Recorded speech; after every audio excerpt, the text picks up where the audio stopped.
Kemarin sudah saran bahwa sebelum dicopot lebih baik mengundurkan diri kalau memang sudah merasa ya salah, ya kan.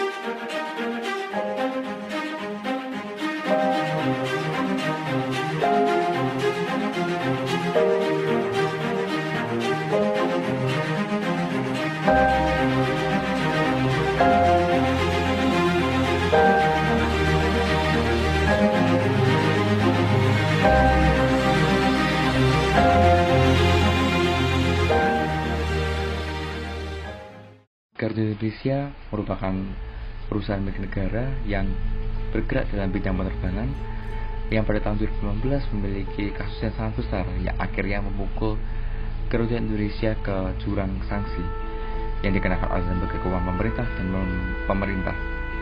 Pasalnya, dalam laporan keuangan Garuda ditemukan beberapa kejanggalan.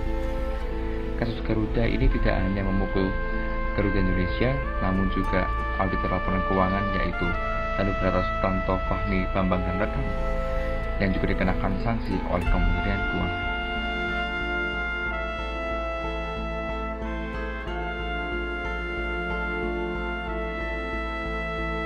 Kenapa Anda melakukan itu?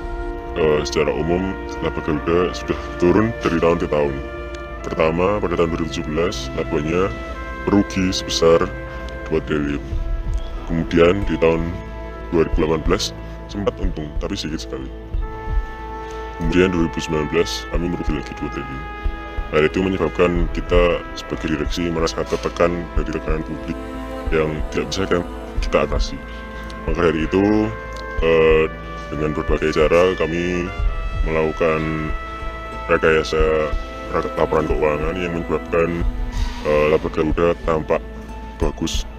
Kami dari sisi dari direksi Garuda sendiri merasa tertekan dari tekanan-tekanan politik sekitar karena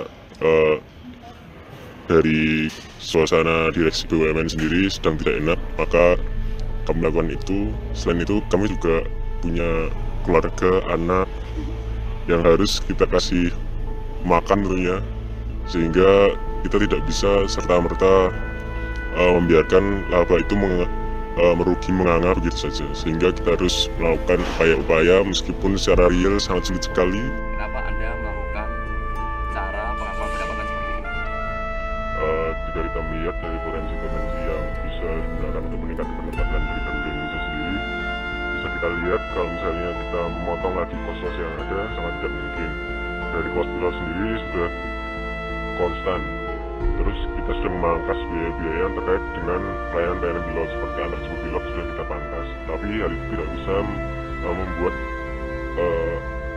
laporan keuangan menjadi kenaikannya signifikan. Kemudian dari sisi biaya aktu sendiri sudah kita tekan-tekan, tentu tidak bisa karena itu di luar kuasa kita, sehingga apa yang kita peroleh merupakan harga yang dipengaruhi oleh faktor-faktor eksternal. Padahal hal tersebut merupakan komponen yang paling tinggi dalam suatu industri aviasi. Kemudian yang ketiga, jika kita memangkas kos-kos yang berkaitan dengan pelayanan pada masyarakat atau customer kita, hal tersebut membuat reputasi Garuda semakin hancur karena harga tiket yang tidak kompetitif. Di samping itu, pelayanan yang tidak sesuai dengan harga membuat banyak dari penumpang nanti akan beralih ke maskapai lain. Hal tersebut juga malah mendorong Garuda semakin merugi dan tidak kunjung untung. Kementerian Keuangan, BPK, OJK, dan BEI memeriksa dan mengevaluasi terhadap laporan keuangan Garuda Indonesia tahun buku 2018. Hasil temuan dari OJK, BPK, dan Kementerian Keuangan menemukan bahwa rekayasa keuangan karena piutang dicatat sebagai pendapatan. Akuntan publik belum memenuhi standar audit, belum menetapkan sistem pengendalian mutu, serta laporan tidak sesuai prinsip akuntansi yang berlaku umum, dan laporan berpotensi mempengaruhi opini auditor independen. Garuda Indonesia ini dimulai ketika salah satu Dewan Komisaris Garuda Indonesia, yaitu Hairil Tanjung, menolak adanya pengakuan piutang yang sangat besar. Hal ini dinilai janggal karena menggunakan analytical procedure yang ada terlihat kenaikan piutang yang sangat signifikan. Setelah disuri, terdapat 3,41 triliun yang terbentuk dari pendapatan yang diakui di depan oleh Garuda Indonesia. Pendapatan tersebut adalah diperoleh dari perjanjian dengan Mahata Aeroteknologi, merupakan perusahaan teknologi yang menyediakan jaringan Wi-Fi di dalamnya layanan pesawat. Dalam skema tersebut, Mahata membuat skema bahwa perusahaan tersebut akan mendapatkan keuntungan dari onboard advertisement yang menjadikan perusahaan tersebut diharuskan membayar kas kepada Garuda Indonesia. Melakukan semacam itu sebenarnya tidak melanggar PSAK. Dalam PSAK 23, perusahaan diperbolehkan mengakui pendapatan di depan, akan tetapi yang menjadi masalah kesepakatan yang diakui sebagai pendapatan tersebut merupakan kesepakatan dalam jangka waktu panjang, yaitu 15 tahun. Selain belum terjadi pemindahan aset modal yang dimiliki oleh PT MAT, hanyalah sebesar 10 miliar, jauh lebih kecil dari nilai piutang yang dibukukan, sehingga risiko gagal bayar yang ditimbulkan amatlah besar. Tindakan ini didorong oleh tekanan Garuda yang telah merugi sepanjang 5 tahun berturut-turut. Kinerja perusahaan yang terus turun diikuti dengan harga saham yang terus-menerus turun, sehingga memberikan tekanan pada direksi atas kinerja perusahaan. Di sisi persaingan usaha, Garuda telah bertergerus pasarnya oleh karena timbulnya low cost carrier yang memakan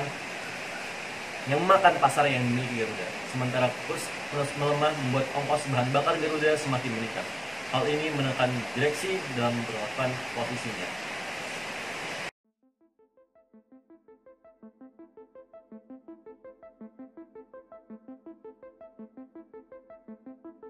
Oke, jadi untuk sanksi yang diberikan oleh Kementerian Keuangan kepada Garuda adalah Garuda harus menyajikan laporan keuangan 2018 yang baru dan mereka harus memberikan public expose.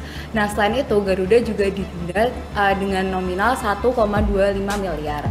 Nah, untuk auditornya yaitu Kastner Siromapea itu dia dibekukan izinnya selama 12 bulan. Sedangkan untuk KAP-nya itu mereka diberikan peringatan tertulis dan kewajiban memperbaiki pengendalian mutu mereka.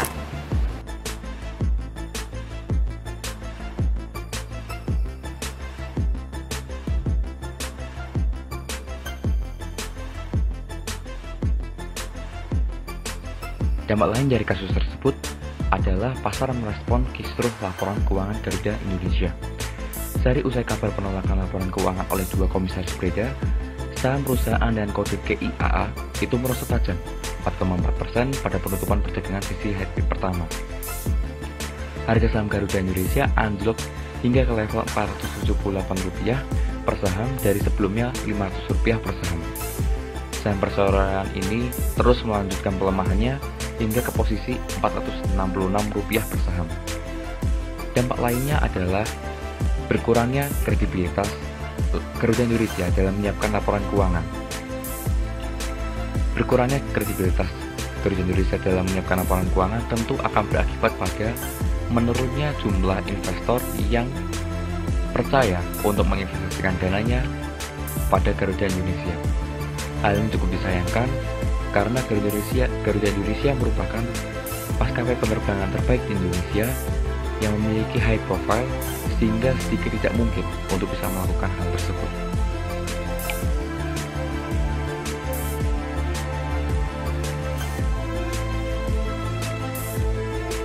Sekian penjelasan kasus Garuda dari kami. Kami berharap dengan adanya kasus Garuda ini, perusahaan-perusahaan di luar sana bisa lebih bertanggung jawab dalam menyiapkan laporan keuangan.